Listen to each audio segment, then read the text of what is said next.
One of the great things that can happen to a person is to work or to serve under a leader whom he or she admires.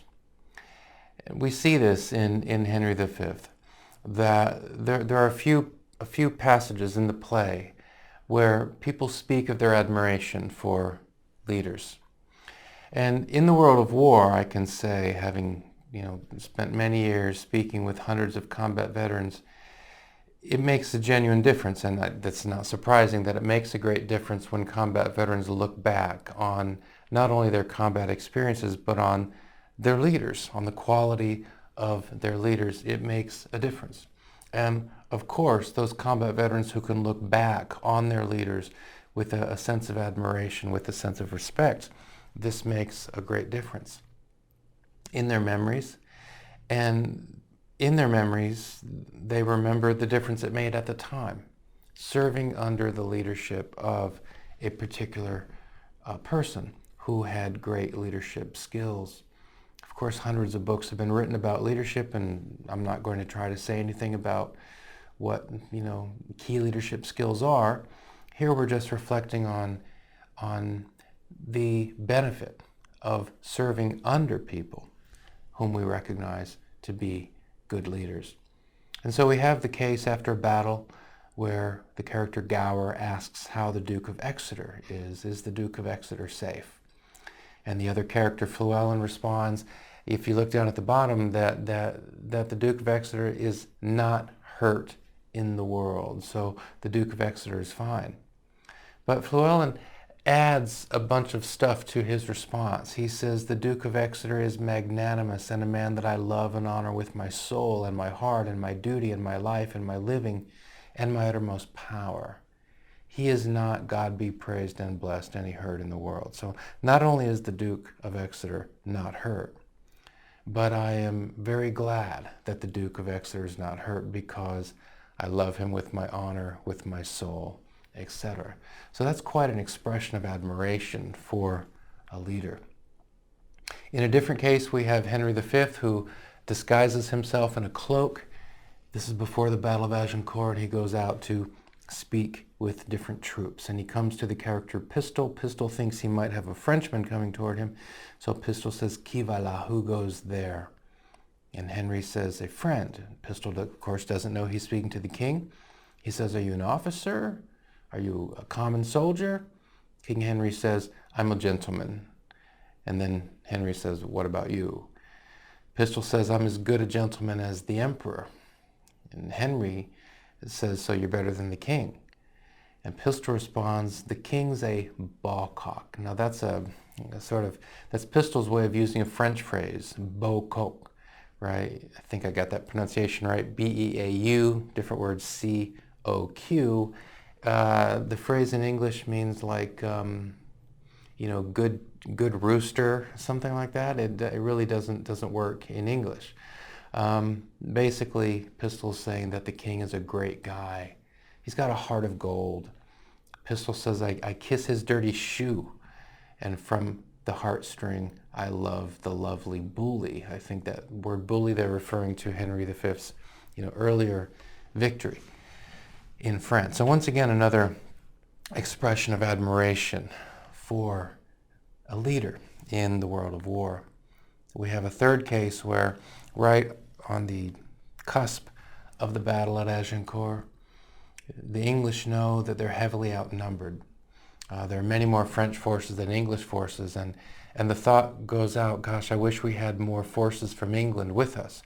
And Henry responds with the famous speech from the play, which includes the words, we few, we happy few, we band of brothers, right? It's a very inspirational speech. And so then Henry asks, Westmoreland, so do you still wish that we had more troops, right? And Westmoreland responds, you see at the bottom, God's will, my liege, would you and I alone, without more help, could fight this royal battle. So Westmoreland has been so inspired by Henry's speech that he says, not only do I not want more troops, but I wish that you and I alone could fight this. Now, I don't think he means that literally, but you get the idea. He has been very much inspired by the leader, by Henry V. And so this is a great thing that can happen in life.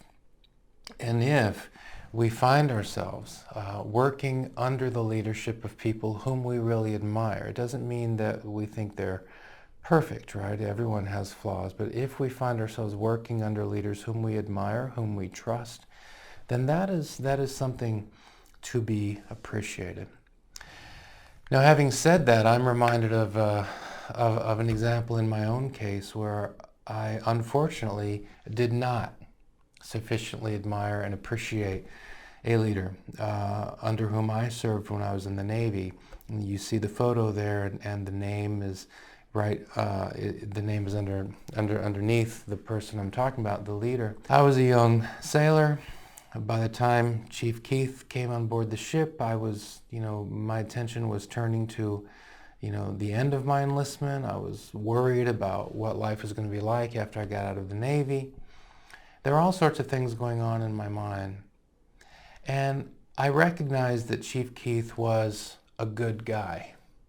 I recognized that Chief Keith was a good leader.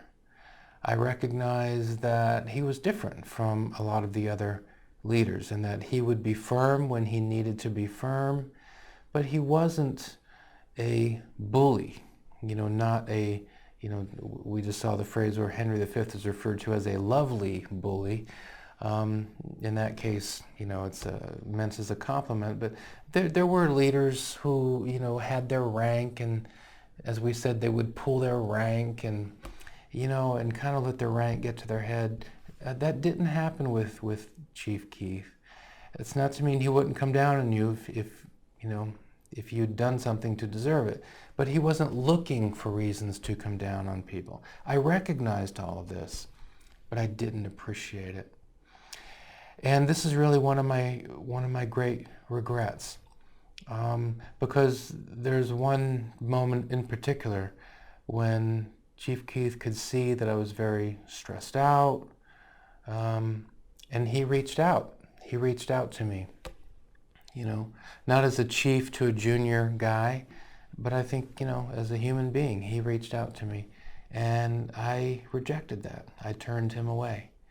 And if somebody said to me that I could have, any wish, then my wish would be to be able to talk with Chief Keith, and first of all, to apologize to him, and secondly, to tell him how much, in retrospect, I appreciated the kind of leader he was, but unfortunately I was too young and too stressed out to appreciate it at the time. I say that because there are a number of folks. I say that I would act on that wish, or that's the wish I would have, because there are a number of folks who served on that ship who have tried to find Chief Keith, and no one's had any luck at all tracking him down. So we don't know what's become of Chief Keith.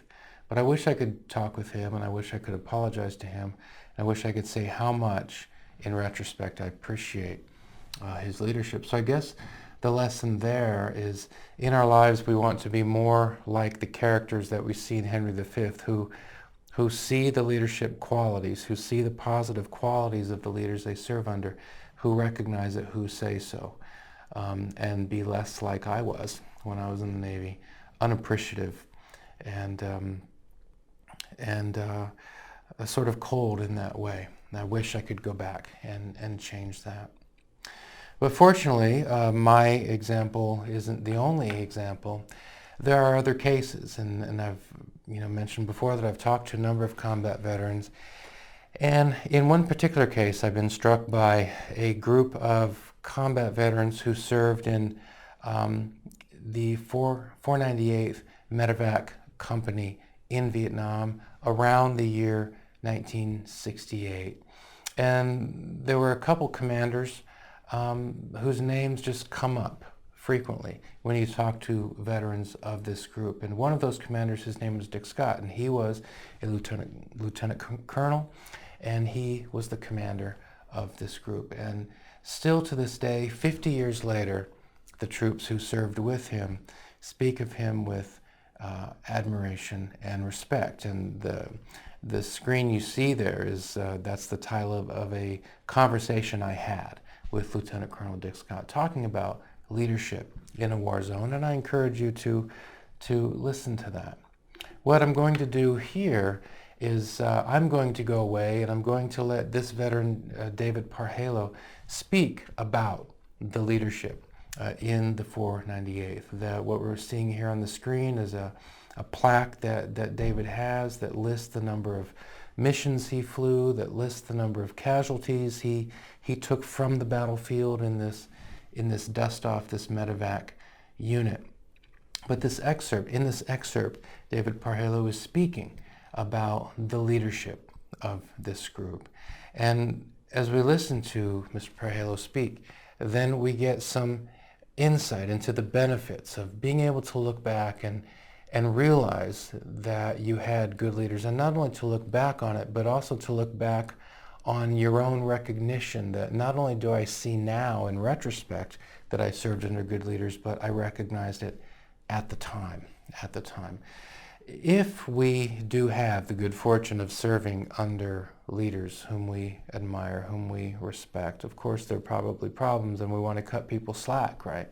Being a leader is hard and it calls for tough decisions, etc. So we want to cut people slack. But if we notice that we have the privilege of serving under leaders whom we respect and admire, then it's worth taking the time to acknowledge that to ourselves, to acknowledge that to others, and to acknowledge that to the leaders themselves.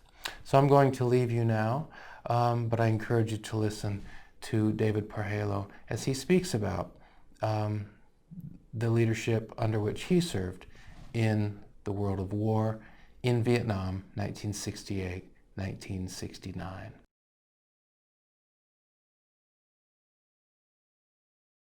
If any of our aircraft were in trouble or crews were in trouble, the first aircraft off at Lane had Scott and Retzlaff in it. And they were coming to find out what was going on, to help out, to do whatever was necessary. And these are the two commanders, Lieutenant Colonel Scott and Retzlaff. What was Retzlaff's rank at the time? He was a major. Major, yes. So it sounds like you're confirming what I've heard from a number of other veterans who served with the 498th, because by now I've talked with hundreds of Vietnam veterans. But what really strikes me is as I talk to vets of the 498th who were there when you were there, right? They speak of this unit as having a strong sense of identity, a strong, high morale relative to other units. Given the situation of being in a war zone and dealing with so much horrible stuff, that's the context. But within that context, an experience that was about as positive as it could be in that context. That's the impression I have. Is that right? Does that describe the 498th? Yeah, yes, it is. You're involved in your career and you've been different places and met different people. There aren't many true leaders out there in the world. There are a lot of administrators, from my perspective, that are supposed to be in leadership positions. Yes. But real leaders, you can tell. Now, these two guys and the platoon leaders were real leaders in my estimation, and that made it a whole lot better. As I got back to the States and I was assigned to Fort Rucker and all that, I met a lot of commanders and people that, officers, and some of them were only in it for their own glorification, or they wanted to get promoted and so on and so forth.